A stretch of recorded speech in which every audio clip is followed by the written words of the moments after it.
This is the day the Lord has made. Let us rejoice and be glad in it. My name is Emery Gillespie, and I'm the pastor at the Presbyterian Church in Monticello, Iowa. And I'm in my backyard. I'm going to begin by telling you a joke that I used to tell when I was a kid, and it was, let's see, what did Tarzan say when the elephants came over the hill? And the answer is, "Here come the elephants over the hill." And then the part two is, what did Tarzan say when the elephants came over the hill wearing sunglasses? And the answer is, he didn't say anything because he didn't recognize them. I thought that was so funny, and my cousin Ann, she's the one who told me that. And I wore that joke out. Why didn't Tarzan recognized the elephants? Because they had sunglasses on, and so he didn't say anything. Jokes and laughter are at the heart of the Bible story we have for today. It is the story of Isaac, whose name means laughter. He was the surprise baby for Abraham and Sarah. But then we have this terrible experience that we're still trying to understand and process, where Abraham hears God tell him to sacrifice his son on top of a mountain, and then an angel holds his hand back. So the story has a happy ending, but today in Genesis 24, we are following Isaac, this boy who was laid upon the pyre and was bound, and how he hasn't gotten over it. His father, not much more about his life after this event. His mother, Sarah, she dies very quickly, and now Isaac is wandering around, and he's lost. So, his servant has a conversation with God and says, I'm going to go to this place, this well. And when a young woman comes up who is generous of heart, and she offers to give my camels all the water they need, I'm going to know that that is the right wife for Isaac. Maybe she will bring back Isaac's laughter.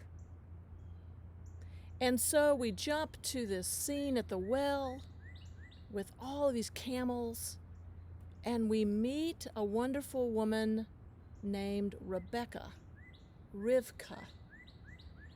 The letters in her name are actually kind of a puzzle, because when you twist them around, the word you get is inside out. Inside out. So this young girl comes to the well.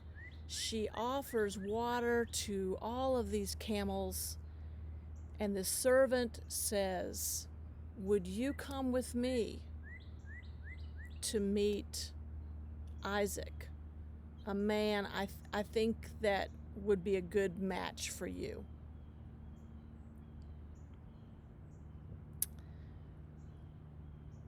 And so after much ado, talking with her family, she says yes. It's one of the first times in our Bible we use this strong sense of the pronoun I. She has a real sense that something inside, kind of a compass, is pushing her to be generous on the outside. And so she goes to this place. She's riding a camel.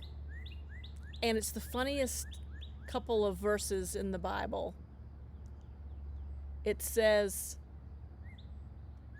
Rebecca rode on this camel, and she saw Isaac and almost fell off the camel. And Isaac, he didn't recognize her at all. He only saw the camels. I asked the Sunday school class yesterday, does this remind you of anything? Does Isaac remind you of anything? Someone who has lost his laughter? Someone who has lost a sense of the punchline? And they said life in COVID feels like that. It feels like I don't know how to laugh anymore. And so Isaac meets Rebekah. And Rebekah marries him. And she brings healing to this family.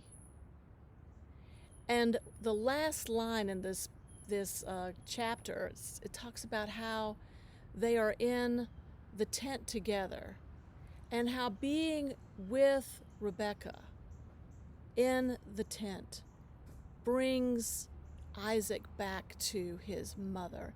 Something is restored, some goodness that was lost is recovered.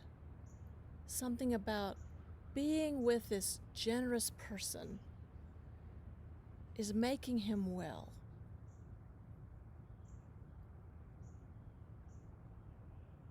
I'm sure that Jesus knew this story very, very well from his own childhood. And I'm sure something about Rebekah's generosity reminded him of his own mother's generosity. And we jump to the New Testament passage for today from Matthew. That's a lovely one for this time in our lives. He says, "Come to me, all of you who are weary and feeling heavy, and I will give you rest. Take my yoke upon you and learn from me, for my yoke is easy and my burden is light." I hope that you have a good week. It was good for me to be back in an actual building, an actual place, and we had communion. It was very, very nice. And it reminds me a lot of this story. Being in a tent where you feel safe again, being with people who are restoring your laughter. That's a holy thing. I hope that all of you in this coming week will find opportunities to laugh, opportunities to recognize the good things in this world that are here, and the important people in your life who love you. May God bless you. Amen.